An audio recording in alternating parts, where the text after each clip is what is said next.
Hey everybody, I'm going to make a quick video on importing your drawings into Photoshop because I know not everyone has tablets, but some of you have Photoshop with no tablets. You can still use your drawings in Photoshop. I want to show you how to do that right now. So start by just making a drawing. Um, Use like a nice dark black marker. It's going to be easiest if you do this in black and white. Use dark black marker on paper. You can start out with pencil if you like, but once you ink it in, make sure you erase those pencil lines. And then photograph it outside on the ground in like the shadow of a building. You want it to be indirect light. You don't want it to be in sunlight or lit by a fluorescent light bulb inside. You're just not going to get even lighting, and especially in a sketchbook like this, you can kind of see there's a shadow on the page here. So what we want is like a consistent background. So take that photo. You can take it with your phone or a camera. Hopefully you have like a quality camera, or even a smartphone usually will work pretty well. Import that photo into Photoshop, and then you can crop it. So I'm going to crop this here.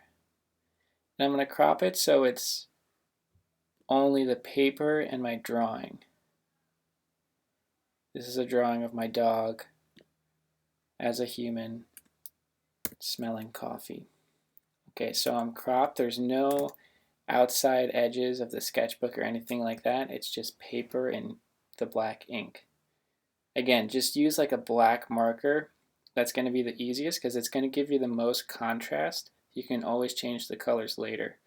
So what we're going to be doing is removing the white pixels from this. So it's going to be just like a transparent layer. Okay, before we do that, I'm going to change this to black and white.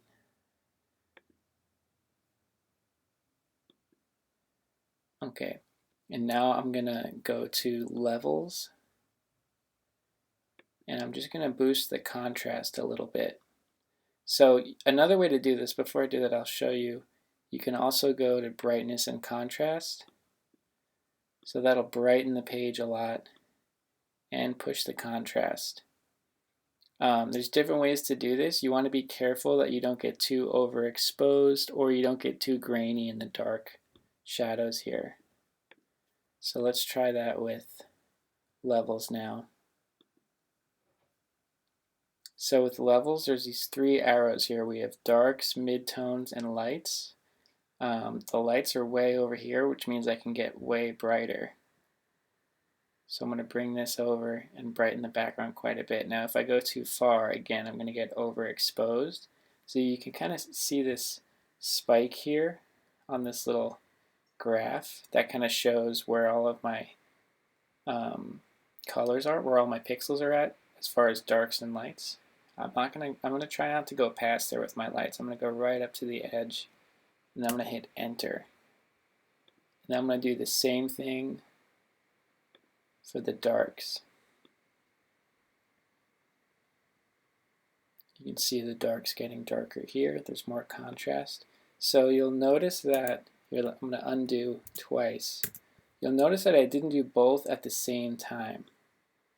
That can work, but it doesn't work all the time. It looks okay right here, but down here at the bottom, this white area of the paper is getting a little bit darker than this white of the paper up here. So again, do this in like little bits at a time. I recommend doing the lights first and then doing the darks right after.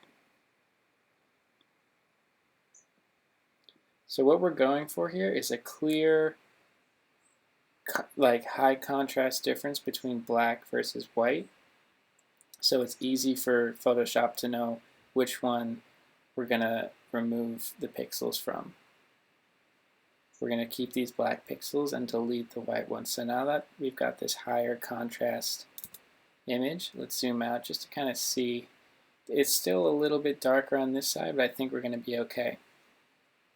So what we're going to do now is go to select. Also make sure your layer isn't locked. Sometimes that background layer is locked when you import a photo. Make sure it's not locked. we're going to go to Select and go to Color Range. Now color range, we have this eyedropper tool. I showed a few of you this in class before, but not everybody. This eyedropper tool is going to select a color. So when you click, it's selecting a color. So if we click on the black pixels here, they're going to show up over here. If we click on the white pixels here, they're going to show up over here. So you can again see that gradation down here where it gets a little bit darker. I'm going to go right here in the middle. I'm going to hit OK. And now all of the white pixels on this image are selected, and now I can hit delete. And now to deselect, remember it's Command D, and we'll get rid of those selection marks. So this isn't going to be perfect. I know there's going to be a little bit left over because it wasn't a totally consistent white background. So to double check, I'm going to go to this little half circle over here and make a new colored background, a new layer. I'll just do white, and I'll put that underneath my drawing here. And now I'm just going to do the same thing again. So a way to test whether or not you got it all is, let's go to Hue and Saturation. Make sure you're on your drawing layer here. I'm just going to darken this a lot. I'm not going to leave this, I'm just kind of looking. You can still see there's a lot showing up here. All that graininess, I don't want that. So I'm just going to do the same thing again. Select, color range,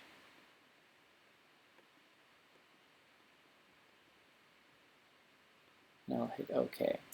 And then I hit delete, and then I deselect again. So now we should have a pretty clean black and white image here. So let's test it again. Let's change this color of the background. I'm going to do like an off-white here. So some of this is still a little uneven. You can kind of see from the marker I used, there are some spots are darker than others. A way to fix that, to make it totally the same. Even if you're going to make it a different color, we still want it to be consistent. So I'm going to go back to Hue and Saturation, which is Command U. That's how you get, I'll do that again, Command U. I'm going to darken this quite a bit.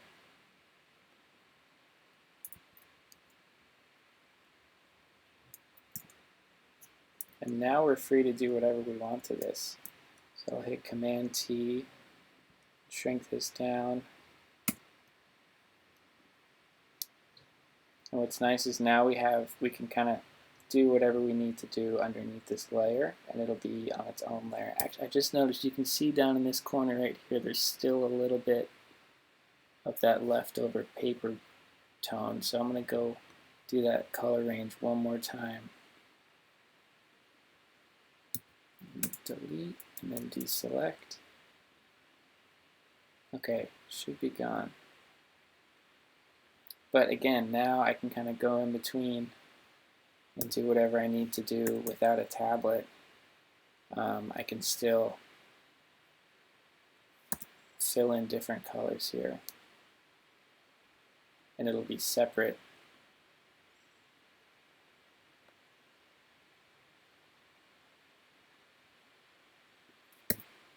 Separate from this original drawing.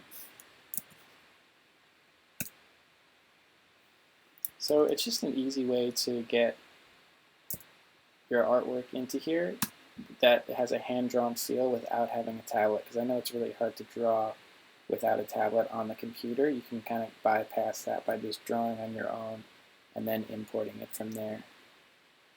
So I'm going to fix this leg right here. I'm going to go to Edit, Transform, and Warp. Now I can kind of move this wherever it needs to go.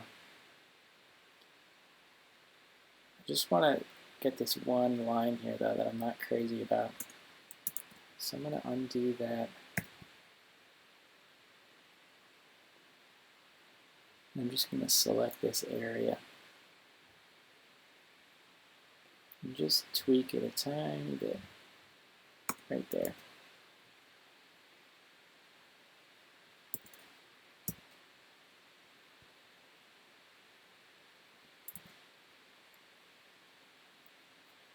Okay, and now we can do what we want. I'm going to add some text.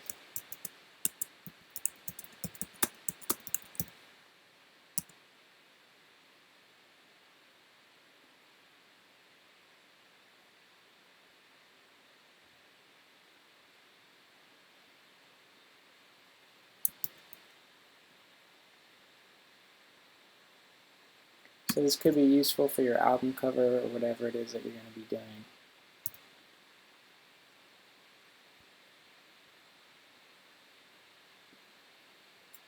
That's it. All right, thanks guys.